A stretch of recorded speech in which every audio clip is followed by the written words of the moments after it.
So, I don't know why. Like, I don't know why. There's an odd disconnect with me.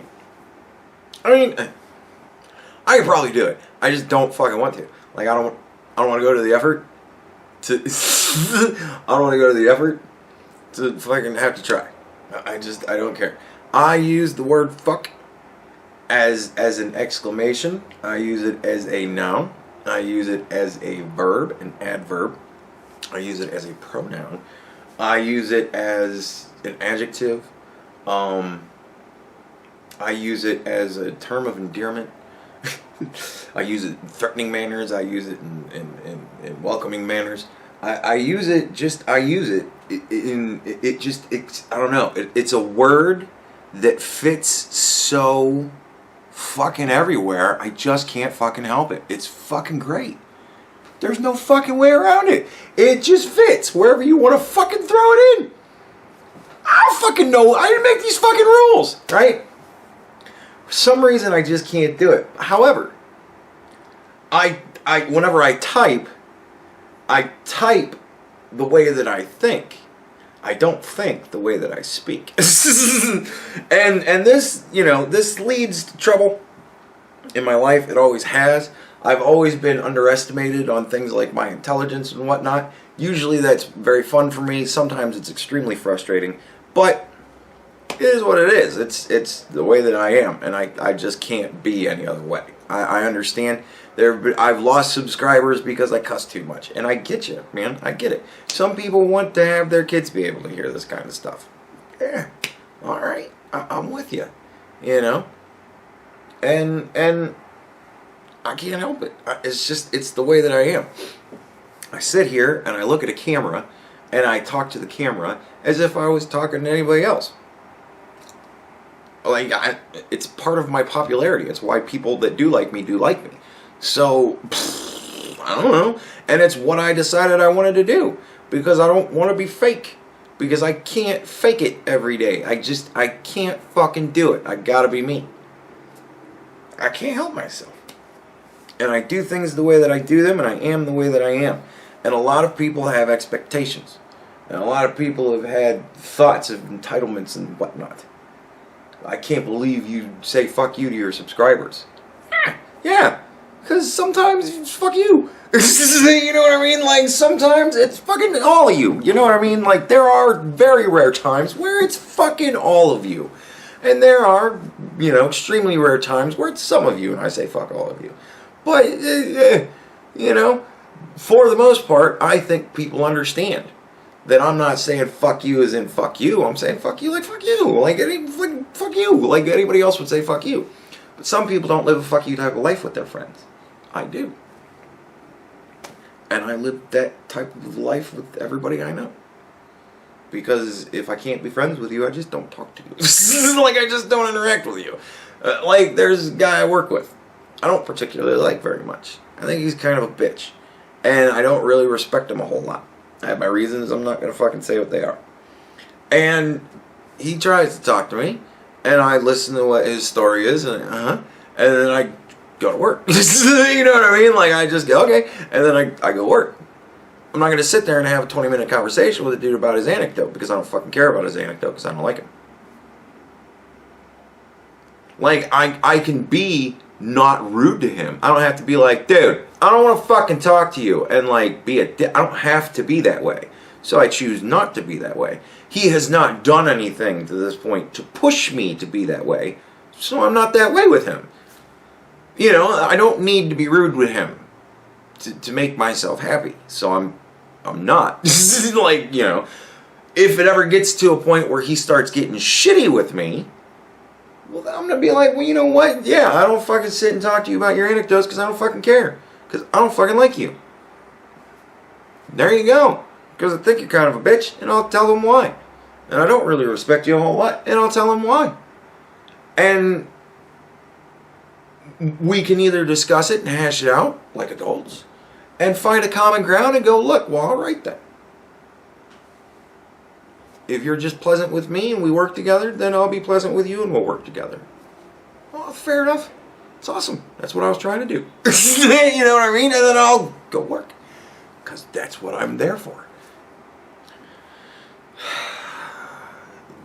So, I don't know what point I was trying to get to. Anyways. Yeah. Anyways, moving on. The point of the fucking video. I fucked around for too long. Now I have to do a fucking intro.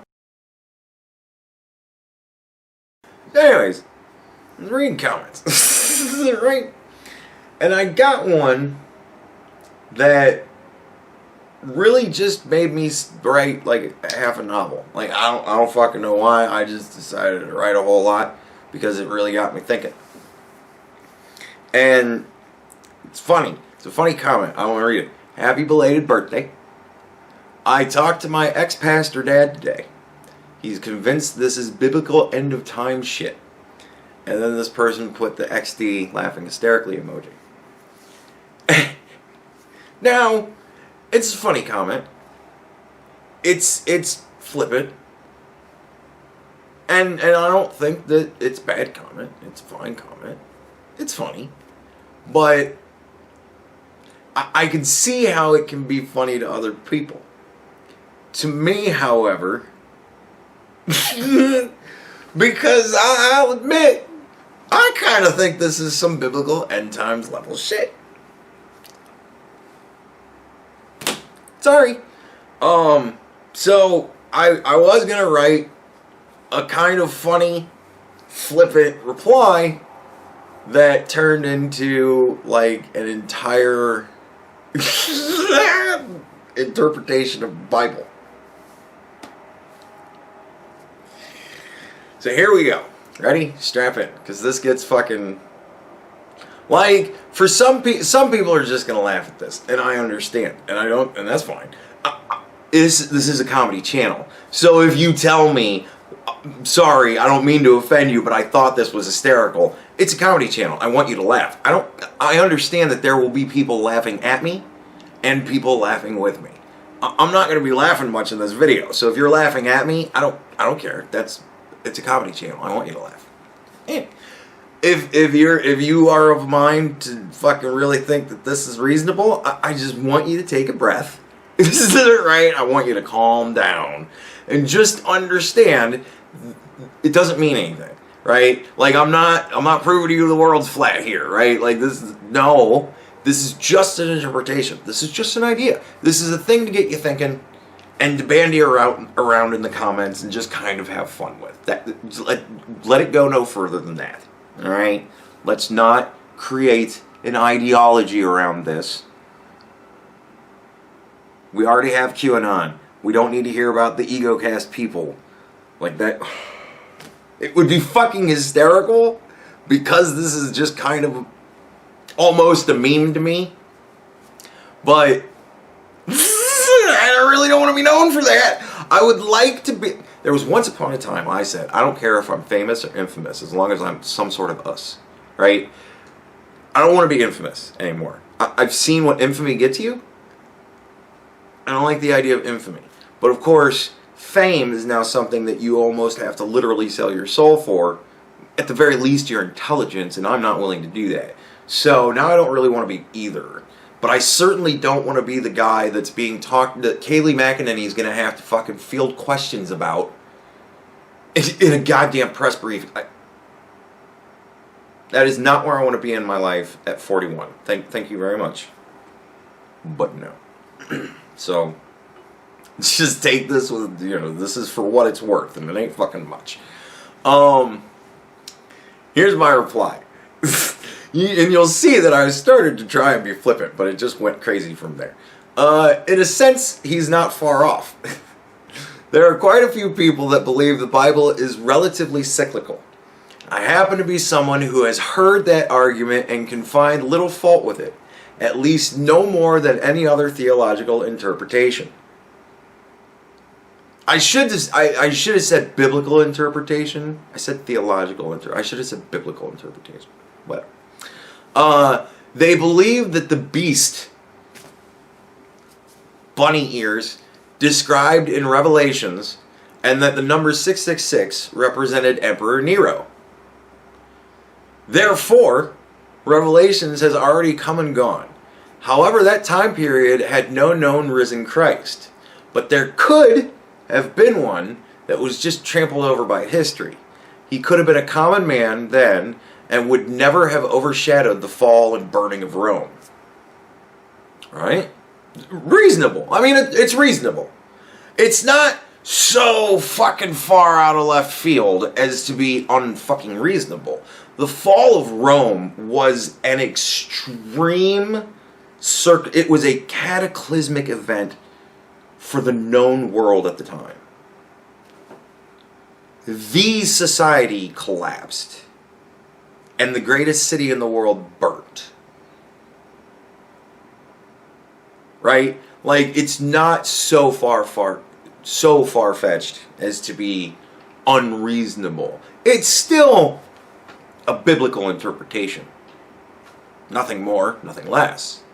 But, like I said, I find no more fault in that than any other biblical. I said theological. I said biblical. So let's say all that is valid. And the biblical story is ultimately cyclical. Some sort of calamity degrades man to a point of violence and barbarity, followed by a rebirth of man into a golden age, Ad Astra to the stars, the Hyperion way, right? Then a precipitous drop into a new calamity. That would actually make sense to a degree. If the U.S. falls into chaos and can't support the world anymore, we all turn back into tribes trying to rebuild society. I mean, it's already coming. The left is already pushing for that. They want to repeal fucking civil rights in California, man, so that they can push everything back into tribes. Come on. The world covered in socialism would be a biblical level calamity, and fuck you, it would be.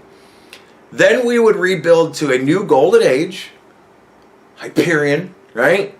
Followed by ever-growing ignorance in our comfort, then degrade into a new calamity, right? Victory is beating you, right? To quote Bane. Alright, so even that, pretty reasonable. We've seen that. What's the saying? All empires ultimately fall. Nothing lasts forever. Which great empire still exists to this day? The United States, man. We're all 50 little countries that are all controlled by one empire. It just happens to be an empire that's built as a representative republic that has a president instead of an emperor. That's it, but we're still an empire. And we're starting to fall apart. Anybody notice? Like, it's not good. But we've seen this kind of shit before. I've always said this, all empires fall. I just want to know what ours is going to be like. I didn't want to fucking be here. I just wanted to know what it was going to be like. I didn't want to go through it. But whatever, you know, we'll get to that too. But yeah, even that's, you know, it's reasonable in a biblical sense. Alright, so that's pretty general. Let's get more specific. This is probably my favorite part. If we are going through a biblical cycle, that means that Donald John Trump is the risen Christ. That's right. Trump is, by a certain interpretation, literally the representation of God. The God Emperor of himself over the little empire that we call the United States of America.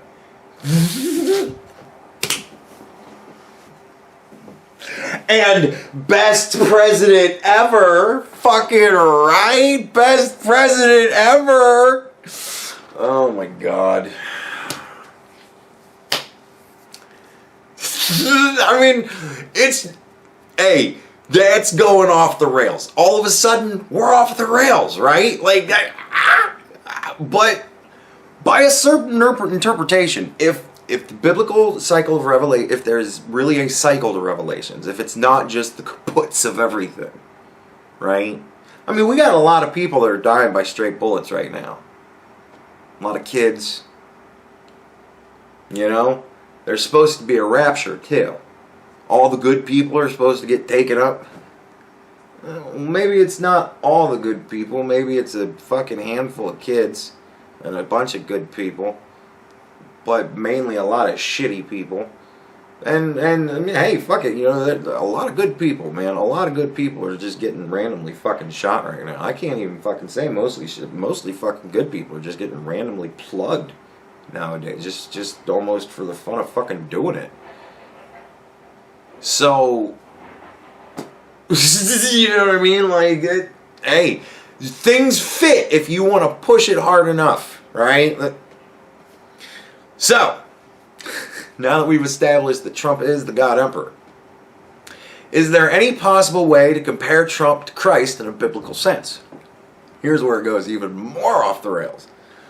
Well, Christ was constantly hunted and persecuted by the most elite class in society. Check. Christ was beloved by the common people. Check. Christ gave up all material wealth. Nope. However, Trump is donating his presidential salary to charity, so he has given up all material gains from the job itself. Now, I want to clarify.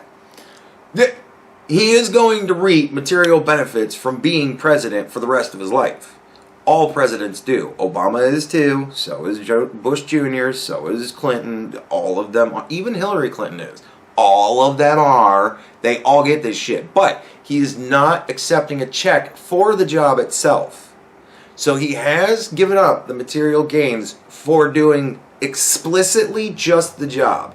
He will be getting material gains, and he is getting material gains now, but no more or less than any other fucking president before him or after. So, nevertheless, he is giving up his payment for the job, right? So I'm basing it on Christ wasn't paid for the job either. That's where I'm going with it. But Christ, you know, made out pretty good. He had a whole lot of people hanging out with him, and a lot of people gave him stuff. So, you know what I mean? If you believe Trump, he really cares about people and loves all Americans. If you believe Christ, he really cared about people and loved all Christians. And I put a big space here because I wanted this line to be its fucking own paragraph. Christ died on the cross for our sins. And I wanted this to be its own paragraph too. Trump is still alive, but to say he isn't risking his life for his country is a joke. There was just a story in the news that somebody mailed him ricin. So, yeah. And to say there aren't people that want him dead, Kathy Griffin. When it all comes down to it, it's all in how you interpret things. Because we also need an antichrist. And he is deceitful, dishonest, divisive, hateful, and power mad. Everything the left thinks Trump is. Is it possible to have a biblical cycle where the risen Christ and the antichrist can be the same person? Personally, I hope not. I don't really want to go through a calamity of biblical proportions. But I bet the common Roman citizen didn't want to either in Nero's day. And then I left a message for the person. That's private, you don't need to know. If you really want to know, you can fucking look at the comment. But yeah. Like, I just started fucking going, and I just kept going, and I'm like, oh god, this could fit a lot of fuck. Like, if you get a... Who was it that said, if you give me a stick long enough, I can move the world? Or, no, it was, if you give me a stick long enough and a good fulcrum or something like that, I could move the world. Like, if you give me a stick long enough and I've got some sort of something I can wedge it up against, man, I can move mountains. To make shit sound fucking legit, right? Like, this is how we get people that think this kind of stuff. This is how we get people that believe in flat earth. Right?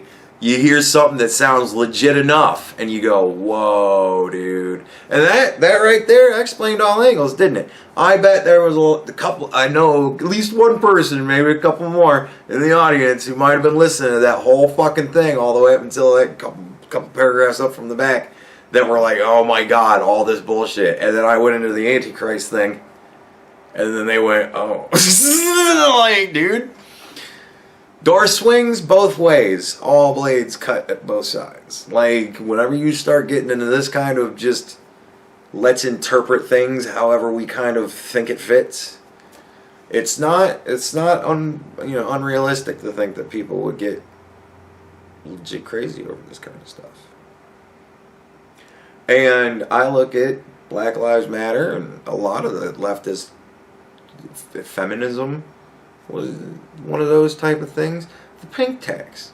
Well, you listen to their arguments about the pink tax and you go, well, that sounds realistic, but you're just pointing out things. Did you look at why those things are that way? You know what I mean? Like, they just point at things and go, look at the price of this, and here's the price of this. These are similar things. Right? And it's like, yeah, but did you look into why they're different? Or are you just looking at things and saying these are the same and right? Like, I don't know. I'm sure there's all manner of ways that a good biblical scholar can make just hooey of all of that. Hey, I've heard a lot of different interpretations of the Bible. You know what I mean? So, who's to say they're right and I'm wrong, right? And that's, that's what a lot of people right now are very paranoid of all the white supremacists around in the world. Where? Oh shit, me. Oh, really? And you think that's just crazy. So you literally think everybody's fucking out to get you. Yeah. And I think that Donald Trump is the risen Christ. Who's to say who's right and who's wrong? So, yeah, like I said, I just wanted to read that for you guys because I thought it was, funny to a degree. It is funny to a degree, but at the same time, you kind of go, that's, wow. That's wow. So, I don't know. I guess if you guys want to go crazy, I can't control you. But I would highly, if you're gonna go crazy, don't buy all the toilet paper, man. Fucking pick something else. Buy all of something a little bit more reasonable. Bottled water, fucking, oh, we can't find bottled water anywhere. Make sure you bottle your own water at home, folks. I can deal with all the fucking toilet paper. Dude, please, if you're going to go crazy over this, pick something less stupid.